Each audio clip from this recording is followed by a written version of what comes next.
What they do, Jones crew? It's your girl Crystal, and I'm back at you again with another lit video. You already know the vibes. Make sure you hit that like button. Make sure you subscribe to the channel if you haven't already. Welcome to the gang. Okay, if you're a returning subscriber, welcome back, y'all. You know I love y'all. Hey, no cap, make sure you hit that like button so we can spread this video throughout the YouTube community. Alright? And also comment down below. Let me know your thoughts on this entire situation. Today we got an exclusive interview from the victim/witness that was there the night Takeoff was murdered. She was actually shot in the back of the head as well. Guys, she was in a coma and recovering for an entire week in the hospital, y'all. She has woken up. She has been released from the hospital and she is breaking her silence. Now, prayers up. Her name is Sydney Leday. Okay, so prayers up. Make sure y'all send out a special prayer for Miss Sydney Leday. And without further ado, let's jump right on into it. So here is an exclusive photo that was actually taken from the hospital room. As you can see, Miss Sydney Leday laying right there. She was in the hospital recovering at the time this photo was taken. So first, I'm going to start off by reading an exclusive article by KHOU 11, Houston's Only. It was a miracle. Second victim in shooting that killed rapper Takeoff shares story in KHOU 11 exclusive. When Migos rapper Takeoff was shot and killed outside a downtown Houston bowling alley last year, many people didn't realize he wasn't the only victim. Sydney Leday is 24 years old and says it was a miracle that she is alive. It's still very hard for her to sit down and talk about that night. It's taken her months to be ready to tell her story. On Wednesday, she sat down with us to talk about the shooting and her recovery that's far from over. The night of the shooting happened on November 1st, but the party started the night before for Leday. She turned 24 2 days prior and was out with friends celebrating the personal milestone as well as Halloween. Like any other 24-year-old, I was just out partying and celebrating, she said. Leday lived in Los Angeles, so being around celebrities wasn't anything new. That's why when she showed up at the private party around midnight and saw Migos rappers Takeoff and Quavo, she wasn't starstruck. She said she was dressed up as a nun enjoying her night. I really never dress up for Halloween, and that was something I was excited about, she said. She said everyone was just hanging out and it was pretty normal until it wasn't. Toward the end of the event around 2:30 a.m., she said she could sense something was wrong. She said she saw Quavo get upset during a dice game. At first, she thought it was just friendly banter, but quickly realized something was about to go down. That's when I knew something was wrong, she said. She said the argument between the people playing dice escalated quickly and she started to run. That's when shots were fired outside the 810 Billiards and Bowling Alley. Leday said she fell to the ground and felt a stinging sensation in the back of her head. She said she somehow made it down an escalator and to a friend's car, who took her to the hospital. Fortunately, they were only 12 minutes away from the Memorial Hermann Hospital. A week in the hospital, she's a survivor. Leday was in a coma and intubated before she woke up. She said she remembers when she first woke up in the hospital, her family was around her and all she could think about was going home. I was in the hospital for about a week. I didn't really want to be there, she said. She said she's thankful to be alive after the terrifying ordeal that almost cost her life. I really just can say I'm grateful to be here, she said. Leday remembers everything that happened down to the detail of calling her mom on the way to the hospital that night. She said she made that call just before she had a seizure. I remember what happened because I woke up. I was up the whole time after I got shot in the head, and I called my mom and told her what happened and told her to come to the hospital, she said. Lede said she understood the extent of her injuries due to the stinging in the back of her head. Thankfully, she made a miraculous recovery and went home after spending about a week in the hospital. Many people don't realize the night rapper Takeoff was shot and killed in Houston. There were other people injured. One of them is 24-year-old Sydney Lede. She was shot in the head in the early morning hours of November 1st, spent a week in the hospital, and says it's a miracle she survived. Lede is born and raised in Houston and says she's been leaning on her family for support. It's a story we've been working on for months and waiting until she was ready to tell her story. In her first interview, she talks with us about what it was like being there that night and the wounds she's still recovering from, physically and emotionally. Sydney, first, tell us how you're doing. Every day is different. I'm going through different emotions. I haven't saw a therapist or anything, so most days I'm happy. Most days, I could just, to sum it up, it's a mix of emotions. So I have random times where I feel angry,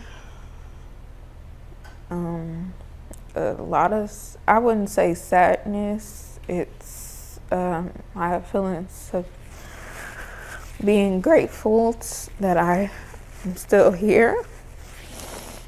You've made a miraculous recovery. Tell us what you've been through. I really just can say I'm just grateful to be here, and it's just like sometimes unreal. Do you remember the moment you first woke up in the hospital? Everybody was around me.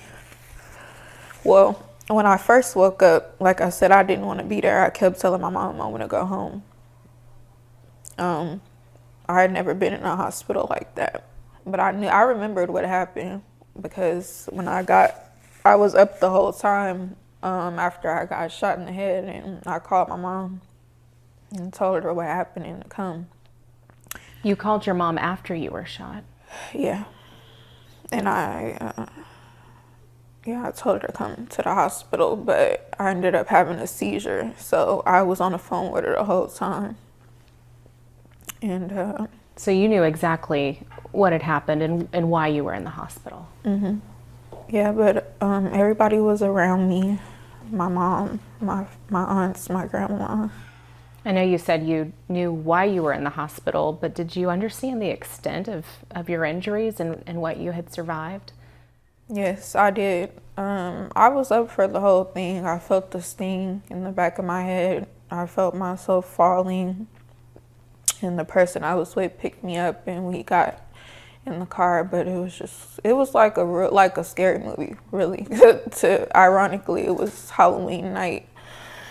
I had on a nun outfit. I had blood all over me. And you had dressed up for Halloween. Mm-hmm.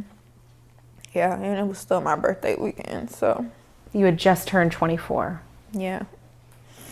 So, like any other 24-year-old, I was just out partying and celebrating because I really never dressed up for Halloween, and that was something I was excited about. Did you know the people there that night? Did you know Takeoff was there?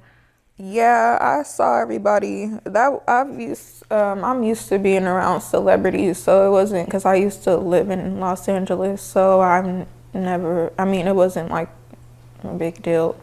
It was just more so like just a regular party. And had you been there the whole night, or what time did you get to the bowling alley? It was after hours, so I got there around maybe 12 or maybe 1 o'clock because we had been to a few places. Like I said, we were celebrating my birthday still, and it was Halloween's. And I told the person I was with I wanted to, hang out tonight because I have my costume and I looked cute. So, yeah, so we got there at like 12 a.m. and everybody was just hanging out. We had a few drinks. At any point, do you remember being scared before all that happened, or was it, in your opinion, a normal night? Yeah, it was pretty normal in my opinion. Yeah, I didn't get scared. It wasn't any arguments or anything until the event was actually over. And yeah, that's when I knew something was wrong after the fact, because I thought these people that were arguing was just playing from, like I said, the energy that was in the room before. Everybody was around the table playing a game of dice, so I thought it was just like, some friendly banter. But that argument or that arguing was kind of your first sign that something was going on. Yeah, because Quavo, he was upset. So I noticed that something was wrong whenever I noticed that he was really upset and he was finna leave. So the party wasn't finna keep going on. And I saw whenever everything broke out and I tried to run, but I didn't go that far. So yeah, it was really like a movie, like shooting all the way until I got down the escalator into the car, and I'm just telling the person I'm with, like, I'm scared, like, and I knew something happened to me from falling and feeling that stinging sensation. Mm-hmm. So you were actually running away when you were shot, is that fair to say? Yes. Yeah, so that's when I got in the car and called my mom, and luckily we were only 12 minutes away from Memorial Hermann. Wow, so you made it down the escalator into the friend's car. That friend took you to the hospital, rushed you there, and you said you spent how long in the hospital total? A week. What was it like when you went home? That's when the real stuff started. Like, I had a panic attack as soon as I got home.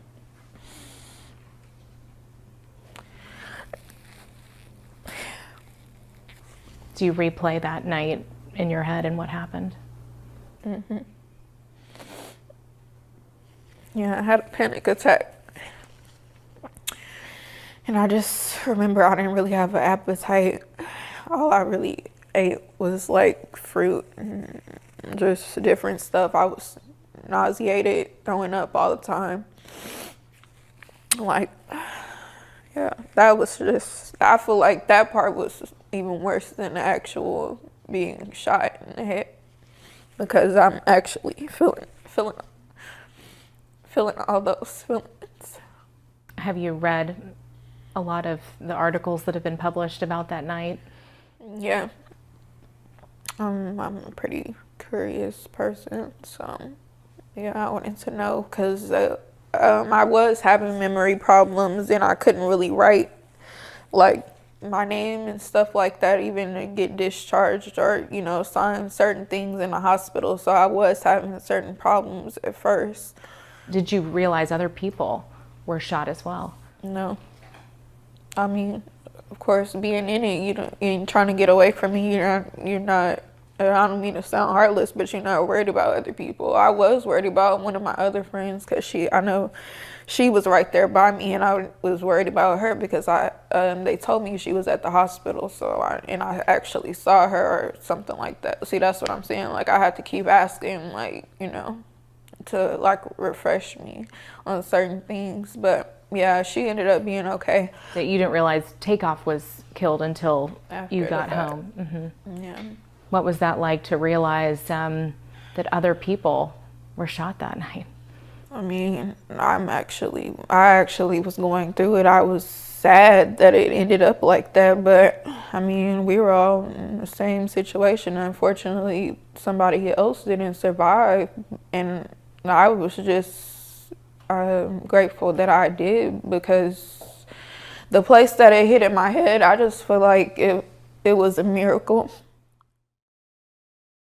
Wow, wow, wow, wow. I can't believe the suffering that this young lady had to endure right after her birthday, guys. Send your prayers up to her, Miss Sydney Leday. Unbelievable. Definitely a tragic story, guys. Make sure you hit that like button, guys. Hit that like button. Comment down below. Subscribe on your way out or whatever. But now I'm about to get into a few documents that I ran across on Onan TV. If you haven't checked out his channel, check it out. Shout out to him. Guys, these are the 3 bond release documents signed from DJ Pat, J Prince Jr., and Black Youngster. If y'all haven't heard, Black Youngster is been MIA. He's been missing for about 3 months now, since last year. He has actually been in jail for a gun charge that he picked up in Houston and then in Dallas as well. So lo and behold, we have here proof that the same man with the same company bonded out all 3 of these guys, which would be DJ Pat, J Prince Jr., and now Black Youngster. So I just wanted to drop that on y'all and show y'all proof right there that they are well tied in, well connected. They're using the same bond company, bondsman. And yeah, so let me know your thoughts on this, guys. Drop your comment down below, and I will see you next time. Bye-bye.